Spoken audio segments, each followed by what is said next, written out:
করেছেন আমি সেটা দেখেছি। সেখানে জামাতের জেলা আমির তিনি বলেছেন গতকালকে ধানের শীষের প্রার্থী মজনু, আমি নাকি পরশুরাম গিয়ে বাড়ি বাড়ি গিয়ে সকলকে আমার সমাবেশে, আজকে পরশুরাম আমার সমাবেশ আছে, সেখানে যাওয়ার জন্য সবাইকে আমি হুমকি ধমকি দিয়েছি, জোর করেছি এটা। কিন্তু আমি আপনাদের কাছে বলতে চাই, গতকালকে আমি পরশুরামে যাই নাই। গতকালকে আমার প্রোগ্রাম ছিল ফুলগাজীতে, আপনারা অনেকে দেখেছেন। আমি পরশুরাম যাই নাই, আজকেও পরশুরামে আমার কোনো প্রোগ্রাম ছিল না। আজকে সকাল থেকে আমি এই ফেনী মাঠে।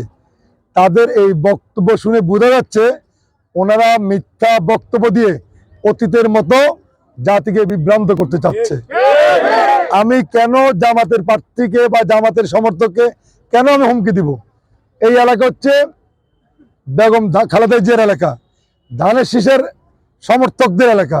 সেখানে আমরা জামাতের যারা সমর্থক, আমরা তো সবাই প্রতিবেশী, আমরা ভাই ভাই, আমরা কেন ওনাদেরকে ধমক দিব? আর সবচেয়ে বড় কথা হচ্ছে আমি তো পরশুরাম যাই নাই, আমার তো পরশুরাম কোনো সভাপতি ছিল না। আজকে সকাল 10টা থেকেই অনেক সাংবাদিকরা আমাকে দেখেছেন যে আমি মাঠে। সুতরাং আমি কখন পরশুরাম গেলাম কালকে আর কখন তাদেরকে থ্রেট দিয়েছি, তিনি সরাসরি আমার নাম বলেছেন। ওনার এই বক্তব্যে আমি এটাই বুঝতে পারছি ওনারা নির্বাচনের যে সুষ্ঠু পরিবেশ সেটাকে নষ্ট করার জন্য ওনারা আগে থেকে বিভ্রান্ত ছড়াচ্ছে। একজন প্রার্থী সম্পর্কে ওনাকে কথা বলার আগে প্রার্থী সম্পর্কে ওনার নিশ্চিত হওয়া উচিত। প্রার্থী কি গতকাল পরশুরাম গিয়েছিল? প্রার্থী কি আজকে ওনার জনসভায় গিয়েছিল কিনা? উনি না জেনে না শুনে একজন প্রার্থীর বিরুদ্ধে এরকম বক্তব্য দেওয়া মানে উনি আমার মানহানিতে আঘাত করেছেন। আমি এর তীব্র নিন্দা জানাচ্ছি এবং এটাই বলবো, অতীতে যেমন ওনারা মানুষকে ভুল রাস্তা দেখাতেন, এখনো ওনাদের বিভিন্ন ওয়াজ মাহফিলে ভুল বক্তব্য দিয়ে জাতিকে মিথ্যা দিক দেখাচ্ছেন।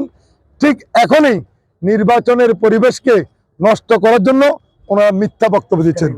আমি সাংবাদিক ভাইদের মাধ্যমে এই ফেনিয়াকের সকল মানুষকে জানাতে চাই, আমি পরশুরাম যাইও নাই, আমার পরশুরাম কোনো প্রোগ্রামও ছিল না।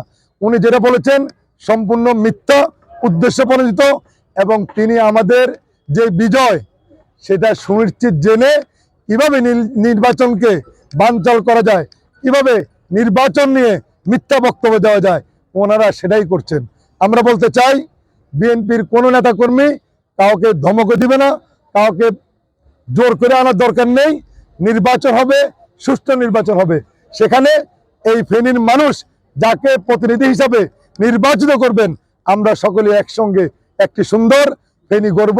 এই এলাকার মানুষকে আমরা সুন্দর ফেনী উপহার দিব।